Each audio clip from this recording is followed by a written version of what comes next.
com o conceito de tempo, história e a história, né? Então, tempo cronológico, relógio, calendário, é o quê? Algo fluido. Você imagina como o quê? Como uma linha, ou seja, uma sequência, uma relação de ordem. Tempo histórico, medida de compreensão de eventos da sociedade. Então, é o quê? É aquela relação que você tem ali dos acontecimentos, das características em comum, de como se vivia ali. Aquilo é o tempo histórico. Então, naquele tempo, né, no tempo que Dondon jogava no Andaraí, uma música clássica de Ney Lopes, né? No tempo que Dondon jogava no Andaraí, nossa vida era mais, né, livre de viver. O que é isso? Aí ele fala, não tinha tanto miserê, não tinha tanto...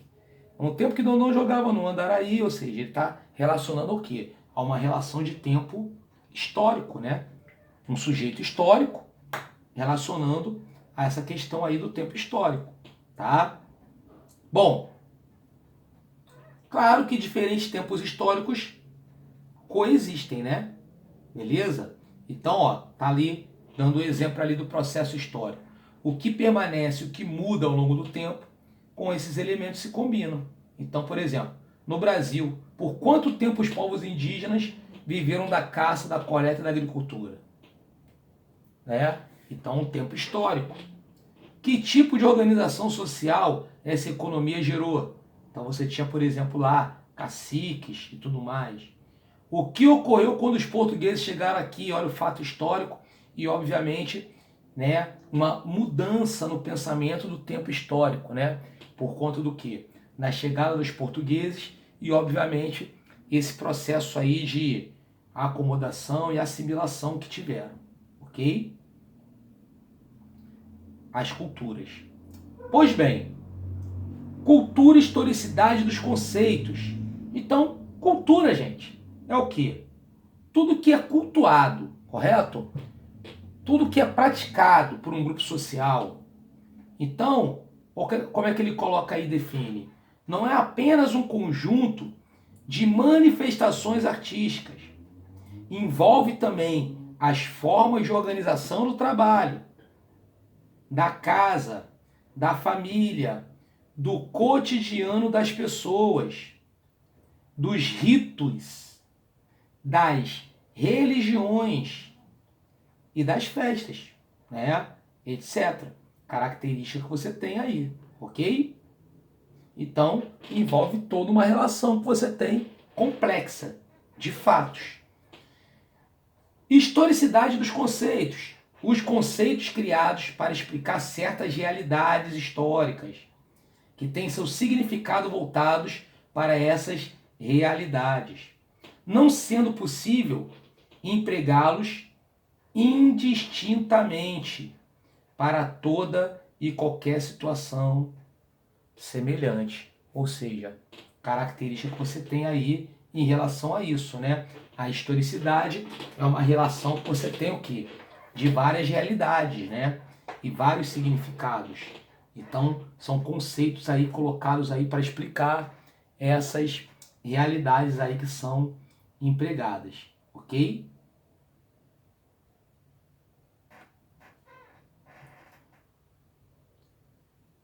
Conteúdos são meios ou fins.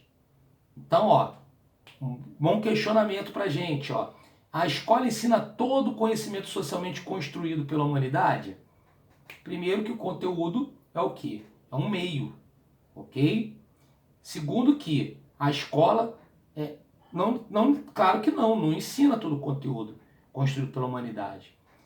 A exposição cronológica de eventos históricos consagrados leva os alunos a compreenderem criticamente o mundo onde vivem e a compreender como se produz o conhecimento histórico e exercer cidadania, progredir no trabalho e progredir nos estudos posteriores? Claro que sim, também, né? Mas não só uma relação cronológica. Não, minto, não.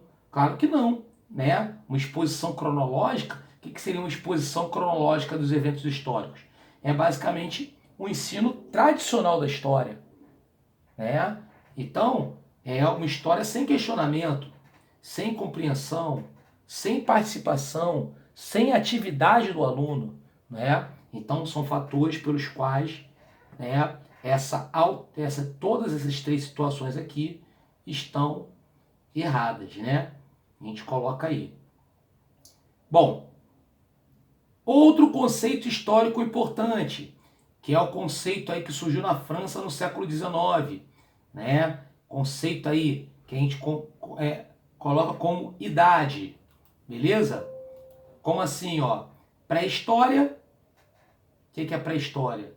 Né? Do surgimento do homem até a criação da escrita. Então a história, ela tem início com a invenção da escrita, que é justamente o que a gente considera como início da história. Antes da invenção da escrita, nós temos o quê? A pré-história, tá? Aí, da escrita, a queda do Império Romano.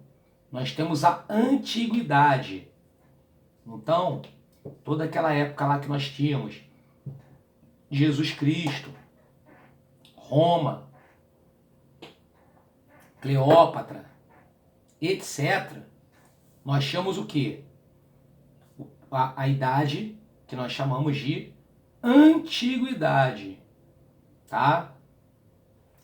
O período medieval, que é a Idade Média, vai do ano de 476 a 1453, da queda de Roma até a tomada de Constantinopla.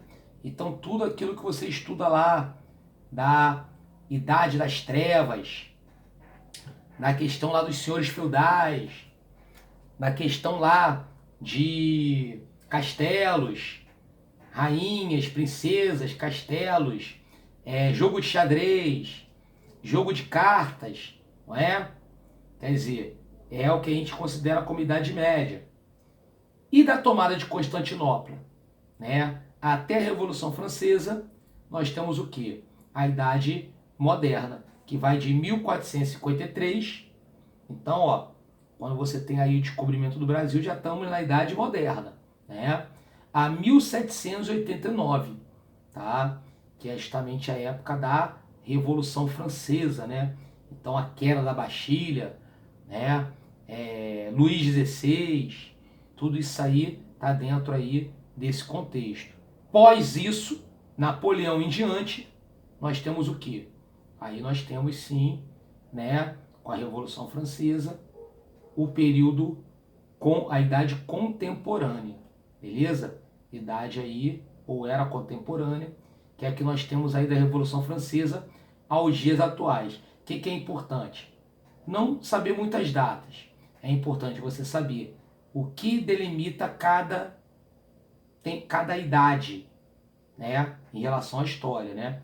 A invenção da escrita, né?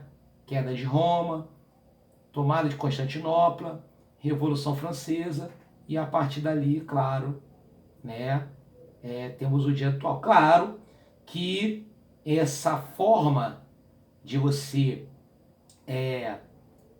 colocar o tempo histórico é uma forma completamente o quê? Eurocêntrica, né?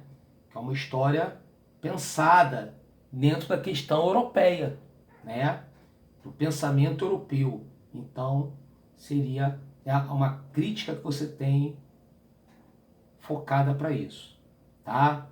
Esse outro slide que está aqui, beleza? Um slide também muito bacana, que exemplifica tudo isso que a gente está falando, coloca a relação do tempo em relação a quanto dura.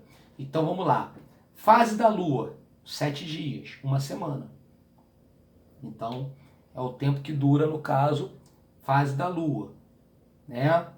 Intervalo entre duas luas novas, em torno de 28 dias.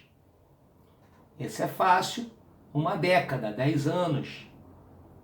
Ah, eu sou de uma geração anterior a você, ou seja, temos 25 anos de diferença, tá? Então isso mostra que nós temos o quê? Uma outra geração, ok? E eternidade aí é uma relação que não tem uma definição clara e precisa para isso.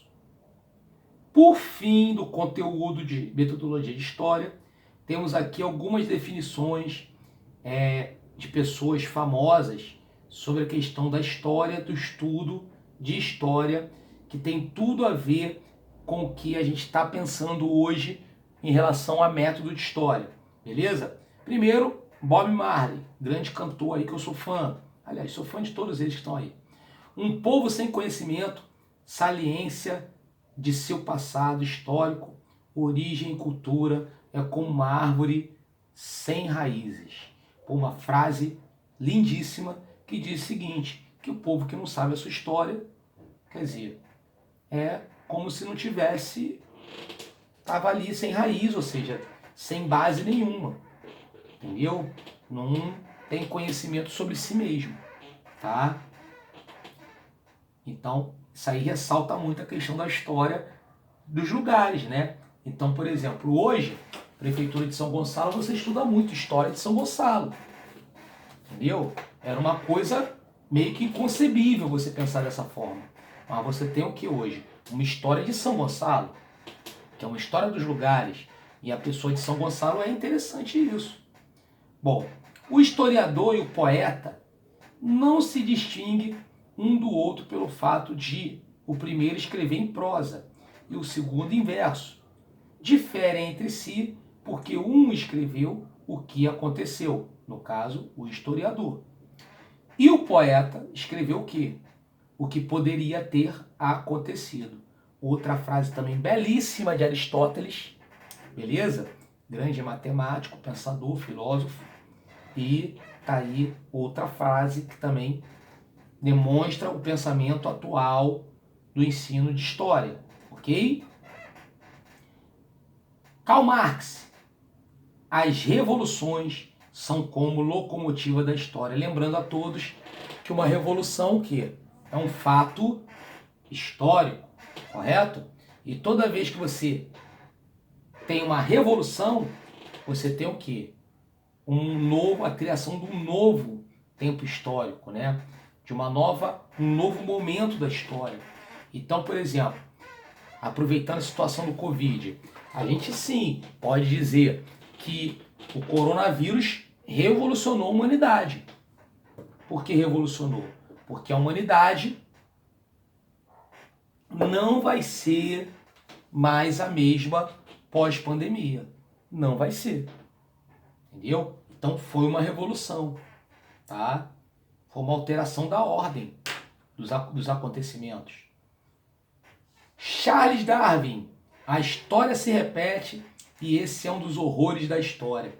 Sim, né? A história ela se repete e principalmente quando, né? A gente tem uma frase também, né? Que diz o seguinte, é um ditado lá da faculdade de história. Povo que não conhece sua história é capaz de repetir, tá? Então a gente acaba repetindo muitas vezes os piores momentos da história. Talvez por isso, uma frase aí bastante crítica, né? Vindo aí de um grande pesquisador biólogo, teoria da evolução das espécies, né? Charles Darwin, né? E por fim, frase aí do grande filósofo, né? Pensador Jean-Pierre Sartre.